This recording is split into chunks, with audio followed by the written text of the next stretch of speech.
Hi, Joanne. Are you on Zoom?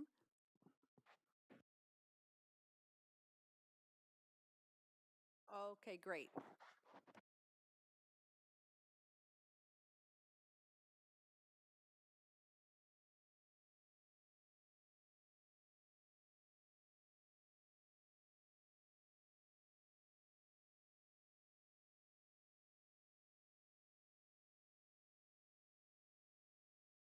Good afternoon. I will call the meeting to order, and I will start with the land acknowledgement statement. We acknowledge that the ground on which we live is the traditional territory of Caldwell First Nation of the Three Fires Confederacy and the original people of Point Pelee and Pelee Island and its surrounding lands and waters, and that of the Huron, Wendat, and Wyandot peoples. We recognize and respect the First Nations who are stewards of the land and waters of Turtle Island and who have embraced this stewardship since time immemorial. We would also like to acknowledge the contributions of other nearby First Nation communities and all original people across Turtle Island. Can I get an adoption of the agenda? Okay, Terry and Jason, thank you. Disclosure, are there any disclosures of pecuniary interest? No, Joanna, no. Okay, can I get an adoption of the minutes from November 19th meeting? Okay, Cynthia, Jason, thank you. And we will go right into our items for consideration. So item E1, 2025 year-end accessibility status report. And I will pass it over to Linda Jean, Deputy Clerk.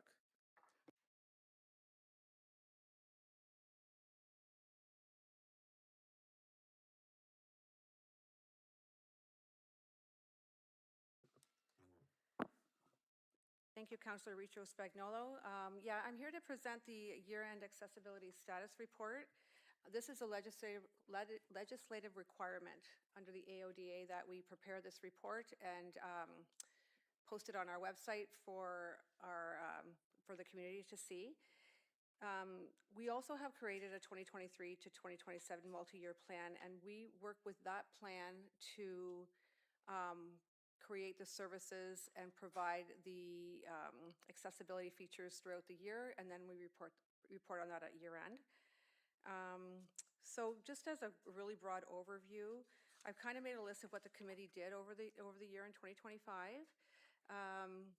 Employment is one of the pillars under the AODA, and our accessibility clerk, Emily Olette, who you see here on the screen, has been working with our departments and with the Human Resources Department to help with some of the communications that we're putting out for our people who are, putting in their applications to the town of LaSalle and things like that, and included language about equity and diversity. Under information and communication, we had a new website platform launched in April, which our communications team worked diligently with the vendor to make it as accessible as possible. Our public spaces. I know that our public works team works very hard on our public spaces, and with our even our culture and rec team, when they're doing events, they work very hard with the vendors and our contractors to make sure that our public spaces remain accessible, and any new builds and things like that at top of mind. Customer service was a big thing for us this year. The county had prepared an Accessibility Fest for All event on September 12th, and people from our staff attended that. Different departments attended. Our accessibility clerk, we're doing a lot of training and development. Our accessibility clerk attended 2 conferences to network and stay current with accessibility developments.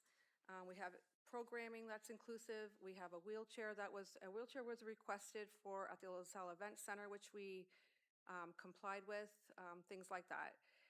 So I know this is a small example and a small piece of the puzzle of what we do throughout the year with regards to accessibility. I really think that our organization, each department, managers, supervisors, our council, our department head team, really when we're in conversations, I'm noticing more and more that the questions about accessibility arise. So this is just a very broad overview of some of the small things that we've done throughout the year, and we are working in 2026 with our team to create an even better accessible community. I'm available for questions if you have any. Thank you, Ms. Jean. Are there any comments or questions? Okay, Terry? To Linda, what is installed accessible curves on S2 sidewalks? What is an S2? I don't know. So that is a good question, because I asked the Thank you. same thing. So I was ready for the question. So that was from the fire department. Anissa had given me that information, because each department provided me with some things that they did with regards to accessibility. And as I understand it, there were some sidewalks that did not have the curb cut in some of their locations near the fire department. And that's what they did. They made them accessible. Yeah. Thank you very much. Are there any other comments or questions? Oh, sure. Joanne?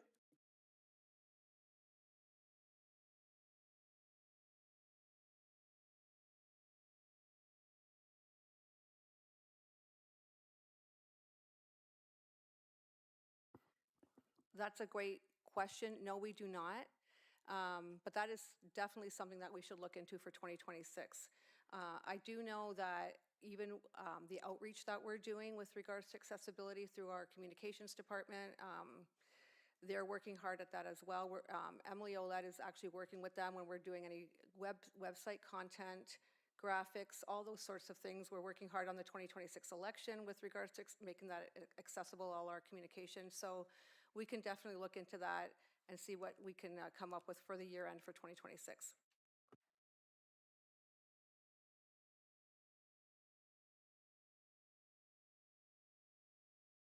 Okay, are there any other questions or comments?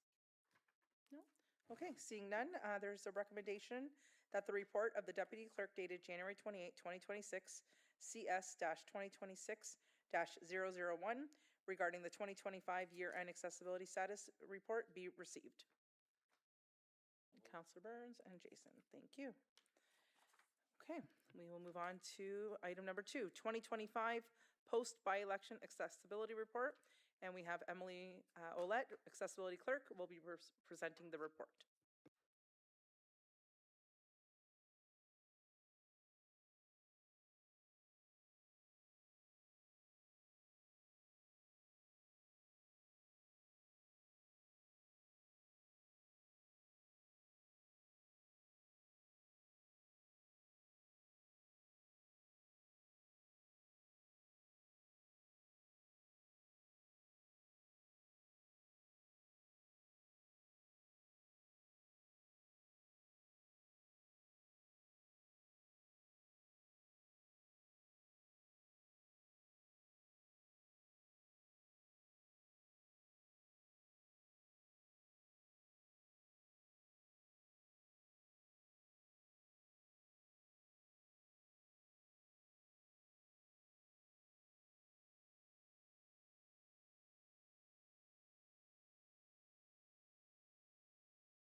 A large portion of that report. So in response to the mail strike that was announced September 25th, 2025, the Council Services Department had organized a voter information letter pickup program where eligible electors could begin picking up their voter information letters, which contained the information required to access their electronic ballots 2 days before polls opened. So we did have the intention of having the voter information letters mailed out to the public. However, that was not able to transpire this past election. So 2 days before the polls opened up, they were available for pickup, and they remained available to pick up throughout the entire election up until the end of the election, where polls closed. That was 8 p.m. Monday, October 20th of 2025.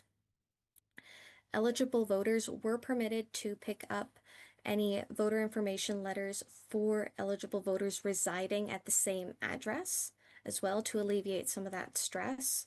And upon request, curbside pickup, as well as home delivery for residents with mobility disabilities and challenges was arranged. So this is something that when somebody came to us for this request, we were able to provide for them.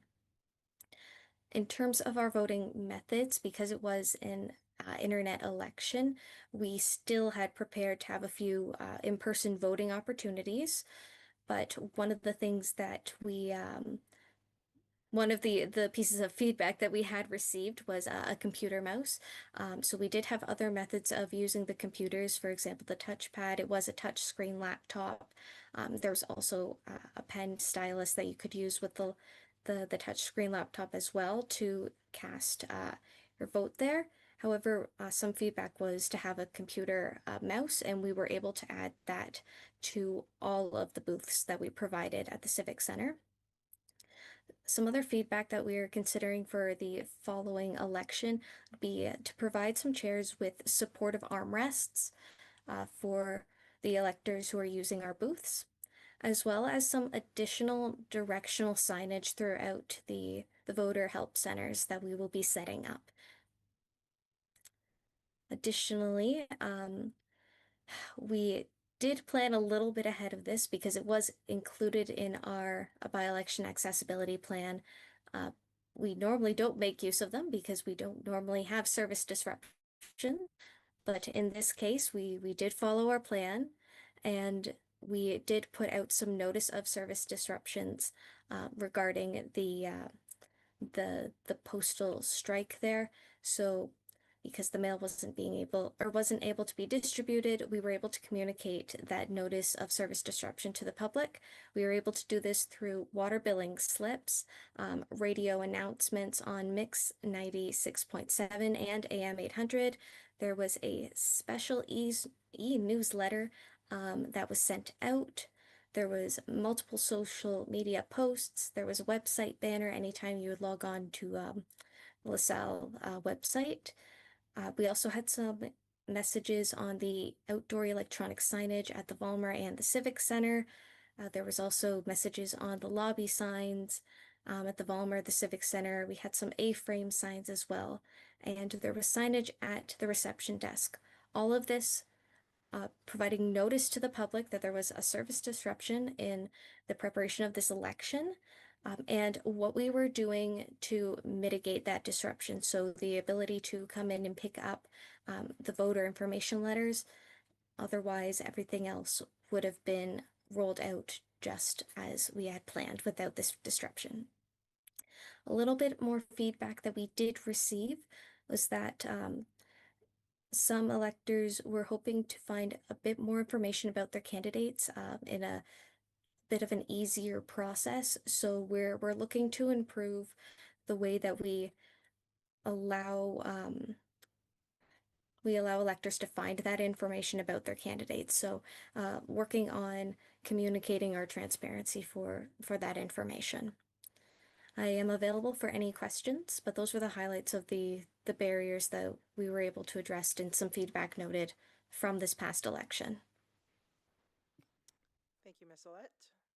Are there any questions or comments at this time? Okay, Councilor Bird. I have a couple of questions in regard to people who can't see. I have a gentleman that he can't read a paper anymore. So basically, how would he or she vote? And do we have any ballots in Braille for those that are legally blind that could let their fingers do the walking through the candidate suite, but they certainly couldn't vote in the sense of you or I that have vision? And I wonder how if we had any issues with that in the past, or is that something you're considering as we go forward with this year's election? Thank you. Thank you for bringing that up. So there are some assistive tools that we can definitely procure for this case scenario. Typically what we would do, because this is a electronic election, we would come in contact with the elector as if they were to put in a request for us, and we would work with them to figure out the best method of communicating with them and also what tools they're accustomed to using. I believe there's also features that we can add on top of laptop keyboards where they do have the Braille functions on them. So that is something that upon request we can definitely organize because we want to make sure that whenever somebody does need assistive technology, we work with them so that we can arrange something that is accessible for them and could also lead to participating in the same service that everyone else is getting. So that is something that we would definitely work with them with to accomplish. Thank you. Any other questions or comments? No? Okay, seeing none. I have a question. Oh, sure. Oh, Joanne. sorry about that. Emily, did we assess whether the internet voting created unintended barriers for seniors or residents without digital literacy? Very good question. So we did receive, okay. It wasn't necessarily feedback at the time because what we were receiving was more comments. And at first, it was people who were expressing that they were hesitant to try this internet voting. However, because we have people who were stationed there, the election officials, they were all trained to be able to adapt the voting process according to their needs when it comes to internet and technology literacy. So there were two options. Either they could come in and bring in somebody of it could, I believe it's called a friend of the elector, and they would bring in somebody. It could be a parent or a friend or a companion, and they would just have to swear an oath that that person could help them throughout the entire election process. And that was one way to mitigate some of that stress. That way there was somebody there that they were comfortable with that could guide them through that election process.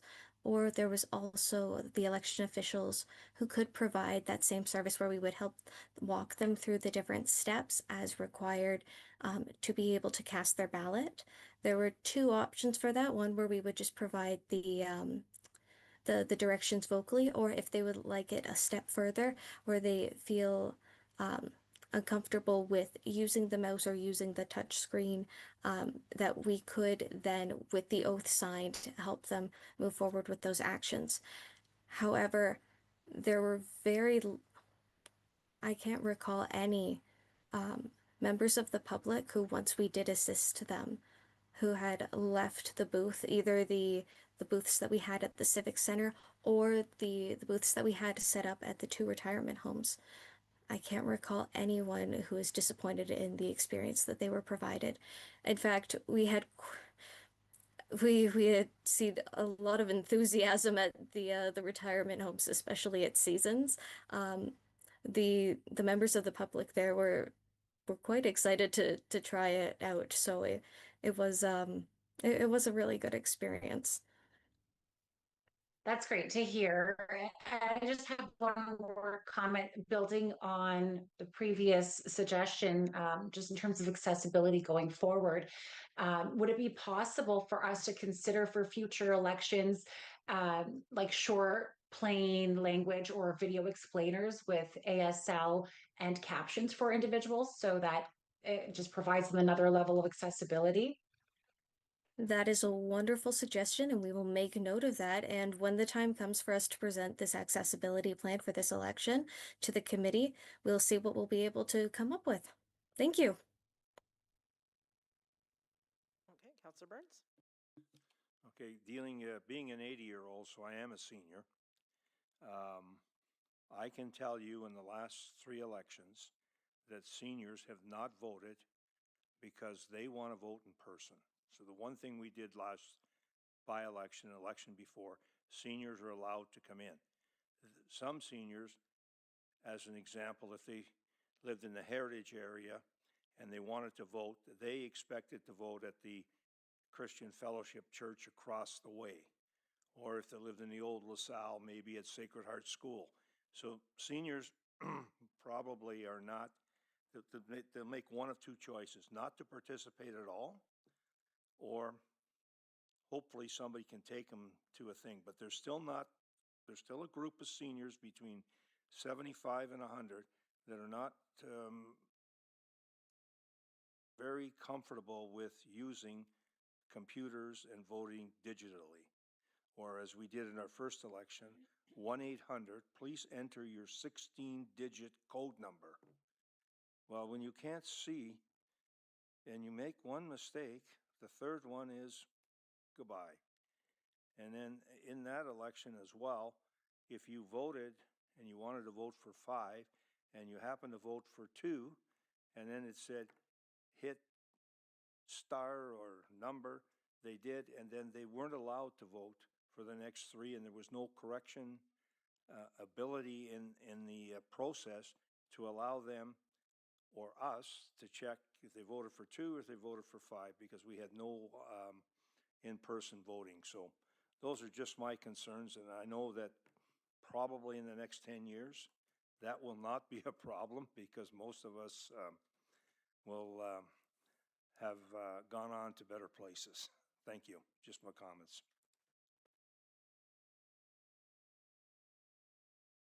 Thank you, Councillor Burns. Just as an aside to that, we did have that difficulty in, I believe it was the 2022 election. The by-election, we did not have telephone voting, and in the 2026 election, we will not have telephone voting. It will be strictly internet for many of those reasons. Also, a lot of those stats are posted online. So we did, our webpage for the election does have a lot of the statistics for the ages of voting and turnout, if anybody's interested in looking at that. Great, thank you. Okay, at this time, the recommendation is that the 2025 post-by-election accessibility report be received. Cynthia and Jason, and all in favor? Okay, great, thank you. And we will move on to number 3, town-wide accessibility audit of town-owned facilities. We will have Mark Masanovich, Manager of Facilities, will present the report. Thank you very much. The town-wide accessibility audit was approved in the 2026 budget.